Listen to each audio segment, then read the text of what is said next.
Free throws makes the difference. And men go prime time. All this and more on the Penguin Rundown.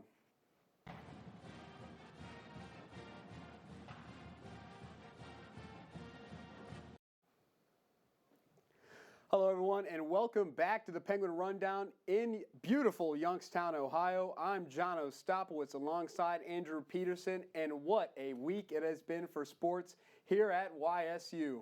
Andrew, can you tell me a little bit about what happened here inside the Beagley Center? Yeah, this past weekend, the Beagley Center has been really packed. You know, a lot of basketball games, men and women both have been on a roll lately, both winning their 2 games they played this past weekend. And speak about being on a roll, the women's bowling team has had an exceptional time at the PVAMU Invitational, and what a time for them as well. Women's basketball team as well. Andrew, can you tell me a little bit about what they were able to do this past weekend? The women's basketball team went to work this past week as they played 2 games in 3 days. On Thursday, January 26th, the women got the win against Wright State 76-60. The team had 4 players in double figures. The offense was led by 50-year Lily Ritz, junior Malia Magestro, senior Paige Shy, and senior Dina Gerald, scoring 65 of the team's 76 points.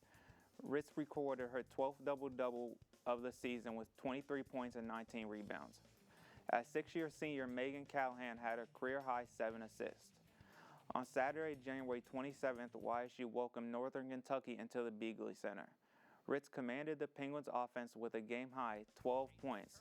Coming off the bench, senior Emily Saunders scored 11 points and senior Shaylee Kirby chipped in with 6 points. NKU's Davis layup would put the Norse up 50-50. With the Penguins down by 1, NKU's Ivy Turner fouled Paige Shy with 2.3 seconds left in the game, sending Shy to the line with a chance to win the game. Her clutch free throws secured the victory for the Penguins. After the game, head coach John Barnes talked to players about players stepping up off the bench and playing in front of the home crowd.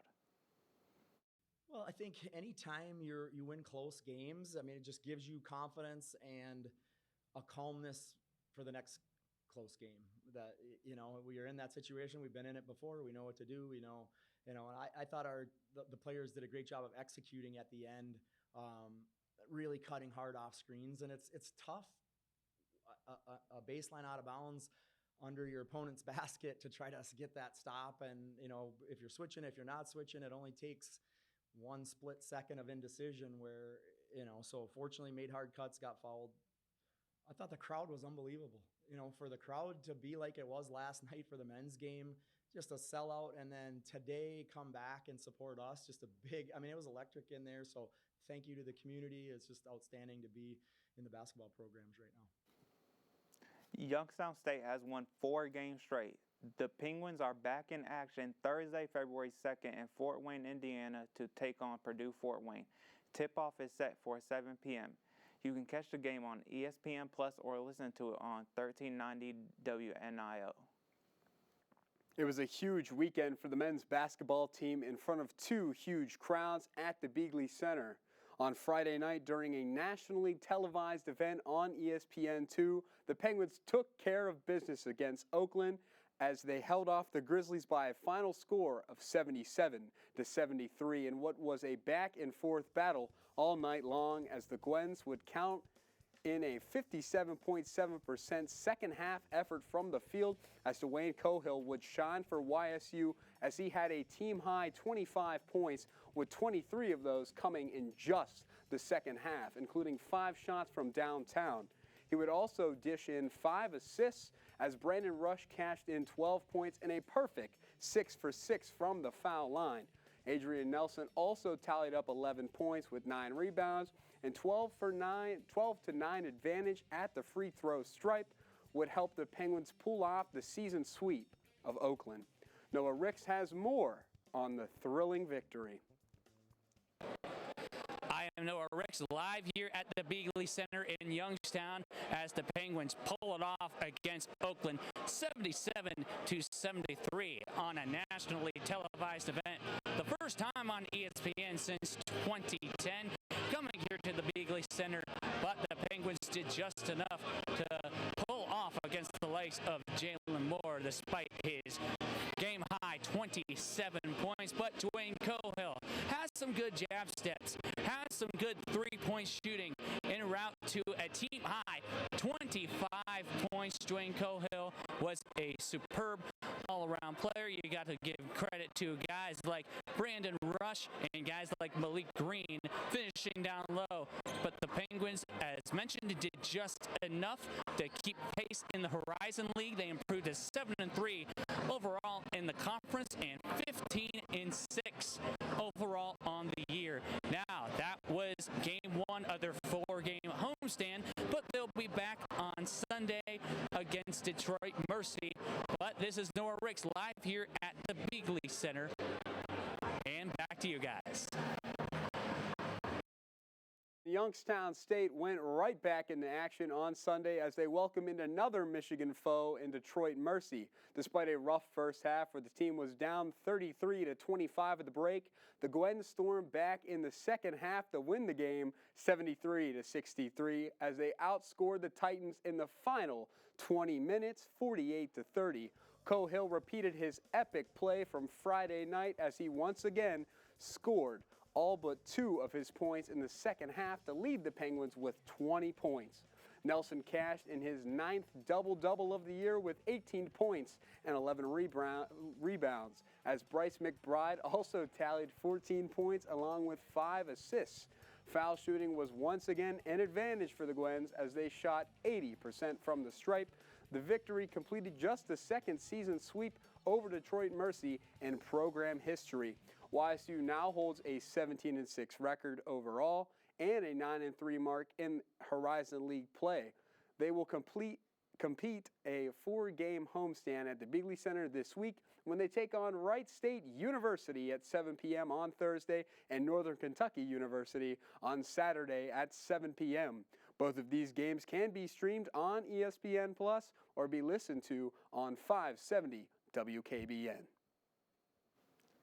The swim and dive team was back in action this past Sunday as they competed in the Butler Invitational at Fishers High School Auditorium. Freshman Kiara Vetter won the 100-meter breaststroke with a time of 1 minute and 04.83 seconds, which would be the fifth fastest time in YSU history. She also earned a 6th-place finish in the 200-meter breaststroke with a time of 2 minutes and 28.27 seconds. However, the highlight of the meet would come from sophomore Macy Wang, as she would earn 3 top 10 finishes in the same meet. She would finish 4th in the 100-meter breast with a time of 2 minutes and 27.97 seconds. She also placed 5th in the 200 IM, clocking a time of 2 minutes and 10.23 seconds. In the 200 free, she placed 7th with a time of 1 minute and 57.47 seconds.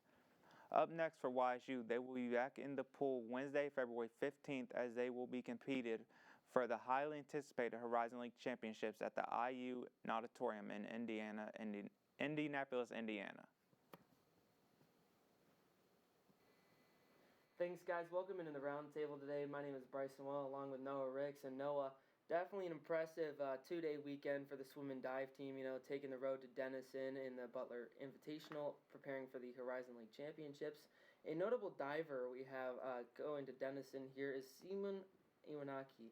He won over Denison in the 3-meter with a personal best of 298.95, and then he also finished second in the 1-meter dive with a score of 277.50. Definitely a huge part of that diving team there with that victory at Denison, and also a key component to that Denison is Kayla Rasman. Of course, Kayla Rasman, victories over Denison and very impressive performances in the 1 and 3 meter dives in her victories, also scoring a 270 in her victory in the 3 meter. Had a huge event at Denison on Saturday. You also got to look a 1 meter finish of 258.83. Also against Clarion just a few weeks back, finishing in impressive 2nd place with a score of 244.20 in the 3 meter. But Kayla Rasman really coming a long way. But let's look at another player like Gavin Webb.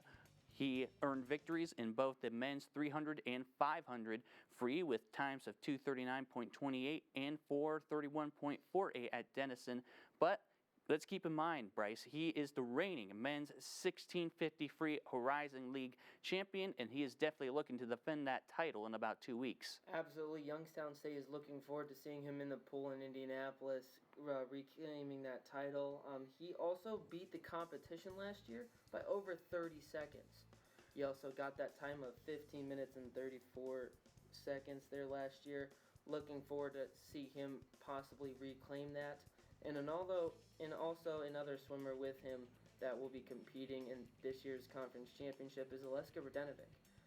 Note, he was also second in the 50 fly last year with a time of 49.56. And at Denison last week, he picked up a third place finish in the 100 IM, clocking a 51.88.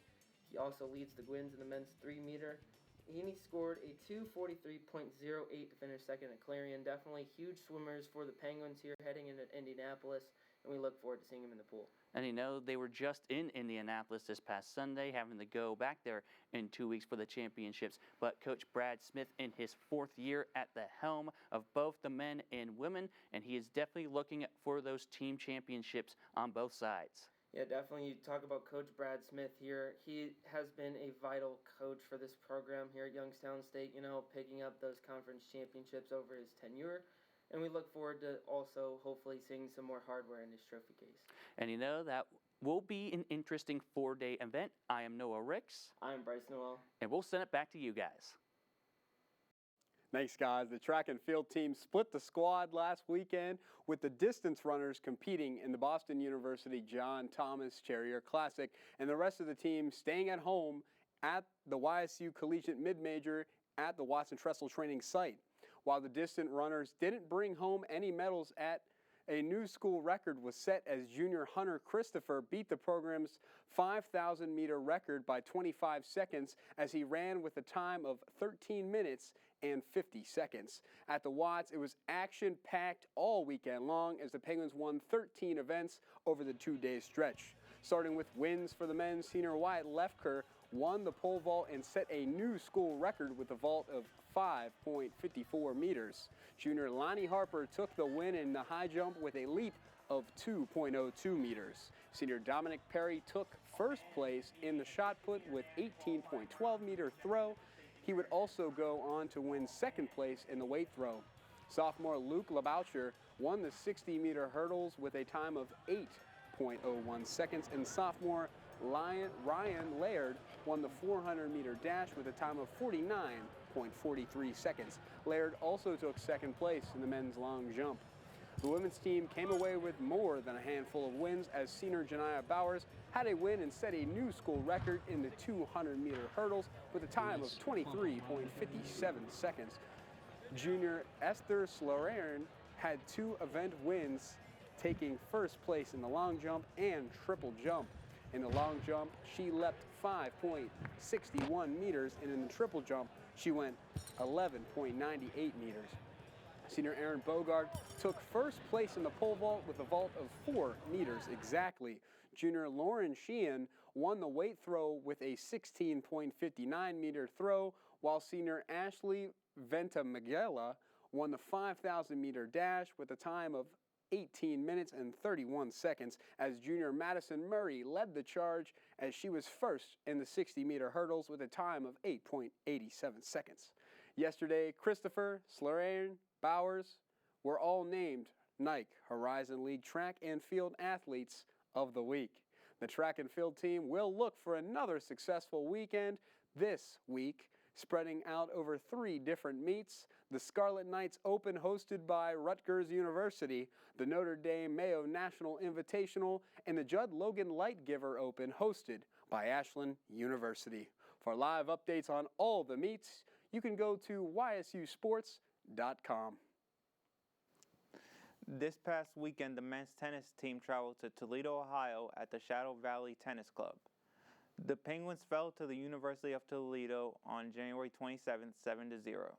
The only set win of the day came from senior Javi Play at number 6 during singles matches.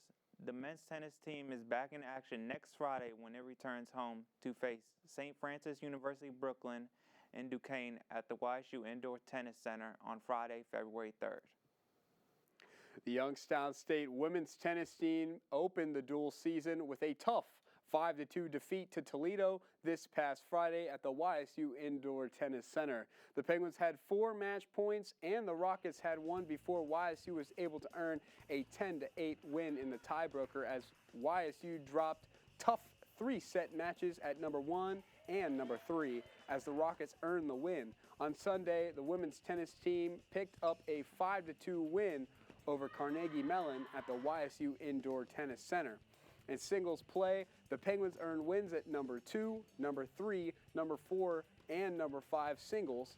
Up next, YSU heads to Las Vegas, Nevada to play 3 matches against Weber State, UTEP, and the University of Las Vegas. The women's bowling team traveled to Arlington, Texas to take on PVAMU Invitational at the ITRC. To start the tournament, the YSU women's team had a rocky start, winning 2 out of 5 Baker's matches on day 1. Day 2 proved to be the Penguins' go-to day as they finished 4-1 in their head-to-head traditional matches with wins over Sam Houston, Prairie View A&M, Arkansas State, and Louisiana Tech. In the contest, the women totaled 4,959 pins, which was the 3rd highest total of the round. On day 2, junior Madison Marks is sitting with 1,121 pins for a 224.2 average, placing 2nd individually heading into Sunday. Marks ultimately kept up that role going into day 3 as she became just the 2nd tournament MVP in YSU program history. Marks bowled a 201 in the lone remaining match to move up 1 spot to claim the tournament title. Marks would finish with the 6-game set of 1,322 and is the first YSU bowler to be a tournament champion since Emma Wren in 2019. The Penguins finished 2-1 on Sunday as they finished in 7th place. Youngstown State's next tournament will be at the Arkansas State Midwinter Invitational on February 17th through the 19th. And now we're going to toss it over to Caleb Ellison for Play of the Week. Thanks, guys. This week's Penguin Play of the Week is going to come from senior guard from the women's basketball team, Dina Gerald. Let's take a look at it. So here we are from last Thursday's contest against Wright State. A quick dribble drive move to get into the bucket. A nice layup there. We're going to get another look at it here. Just the swiftness, the accuracy, the quickness of going the cut right to left, down the lane, into the paint, and gets the layup to help secure an early lead for the Penguins and the eventual win over Wright State. Congratulations to Dina for making it on this week's Penguin Play of the Week. Good luck on the rest of your season. Now it's time for Andrew and John to take it home. Thanks, Caleb, and a special happy belated birthday to you. And that is all the time we have today on the Penguin Rundown. Don't forget to follow us on social media at Penguin Rundown 1 on Instagram and Twitter. I've been John Ostapowitz. And I've been Andrew Peterson. And as always, stay safe, Penguins.